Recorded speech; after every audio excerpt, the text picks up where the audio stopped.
अस्सलाम वालेकुम व्यूअर्स। आज मैं आपके साथ बहुत मज़ेदार शीर खुरमा की रेसिपी शेयर करूंगी। सबसे पहले मैंने 4 किलो दूध को उबाल लिया। 4 किलो की रेसिपी शेयर कर रही हूँ। इसके अंदर जो है मैंने 4 हरी इलायची भी डाल दी। इसको अच्छी तरह से उबाल लेना है। जब इसमें उबाल आ जाएगा तो इसको जो है हमने अच्छी तरह से आधे घंटे तक हल्की आँच पर पकाना है। जब हमारा दूध अच्छी तरह से पक जाएगा तो इस दूध में से जो है मैंने थोड़ा सा दूध लेके 1 कप जितना दूध छुहारे ले लिए थे। उनको धो के 7 से 8 छुहारे थे, उनको जो है एक प्याली में डाल के यहाँ से गरम गरम दूध उबलता हुआ उसके अंदर डाल देंगे और उसको साइड पे रख देंगे। और उसके बाद जो है मैंने आधा कप चावल भिगो के रखे थे। इसको जूसर वाले जग के साथ या किसी भी मिक्सी जार में लेके आपने पीस लेना है और ये आपने दूध के अंदर शामिल कर लेना है। जब आप चावल को अच्छी तरह से इसके अंदर शामिल कर दें तो इसके बाद आपको तकरीबन 2 से 4 मिनट तक इसमें जो है मुस्तकिल चमचा चलाते रहना है। तो आपने जो है इस चीज़ का ख्याल रखना, नहीं तो फिर चावलों की गुठलियाँ बन जाएंगी। तो चावलों में चमचा चलाते रहिएगा जब तक अच्छी तरह से उबाल ना आ जाए। इसके अंदर आपने जो है इसको शुरू से लेकर आखिर तक जो है दरमियानी आंच पे पकाना है। किसी टाइम आंच को हल्का कर देना है और किसी टाइम जो है ना आंच को दरमियाना मतलब थोड़ा सा ज़्यादा कर सकते हैं अगर ज़रूरत पड़े तो, नहीं तो हल्की आंच पे पकता है। और इसको जो है आपने तकरीबन 1.5 से 2 घंटे पकाना है।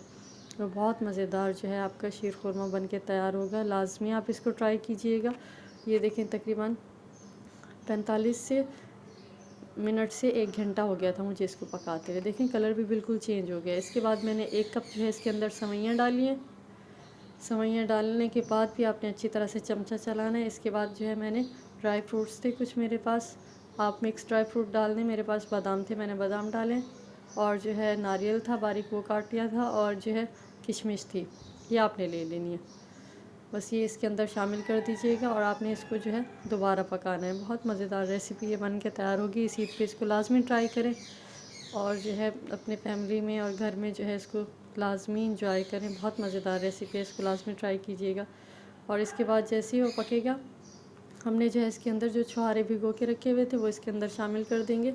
और अब जो है आँच को बिल्कुल हम हल्का कर देंगे और इसके बाद जो है हल्की आंच पे इसको आधे से पौन घंटा हमने पकाना है। जब अच्छी तरह से पक जाएगा तो हमने जो है इसके अंदर डालना है केवड़ा एसेंस, जो केवड़ा वाटर होता है। जो मैं केवड़ा वाटर इस्तेमाल कर रही हूँ, 1/2 टी-स्पून में से इसके अंदर डाला है। ये ज़्यादा नहीं डालती क्योंकि इसका स्ट्रॉन्ग होता है बहुत, इसका टेस्ट बहुत स्ट्रॉन्ग होता है। तो इस चीज़ का ख्याल रखिएगा। आपके पास केवड़ा एसेंस है तो वो भी आप चंद कतरे डाल सकते हैं, इससे बहुत अच्छी खुशबू आती है। इसके बाद जो है मैंने इसके अंदर 1 कप चीनी शामिल कर दी है। आप अपने जायके के हिसाब से इसमें चीनी शामिल कर सकते हैं। बस ये डालने के बाद जो है आपने इसको ढककर मज़ीद जो है इसको पकाना है। 10 से 15 मिनट जो आप इसको पकाएं जब तक ये अच्छी तरह से गाढ़ा ना हो जाए। जैसे ही ये गाढ़ा हो जाए बस आप इसको ठंडा सर्व करें या गरम सर्व करें, बस इसको एंजॉय करें। बहुत मज़ेदार रेसिपी है। मुझे लाजमी फ़ीडबैक दीजिएगा और अगर आपको रेसिपी अच्छी लगे पहले इसको ट्राई कीजिएगा, तो उसके बाद जो है आप चैनल को सब्सक्राइब कर दीजिएगा और मुझे फ़ीडबैक दीजिएगा लाजमी। मिलते हैं नेक्स्ट रेसिपी में, जब तक के लिए अल्लाह हाफिज़। लेकिन जाते जाते मैं यही कहूँगी कि इसको लाजमी ट्राई कीजिएगा और जो है इस ईद पे लाजमी इसको पकाइएगा। आपकी फैमिली को, आपके घर वालों को ये बहुत पसंद आएगी। तो मिलते हैं नेक्स्ट रेसिपी में, जब तक के लिए अल्लाह हाफिज़।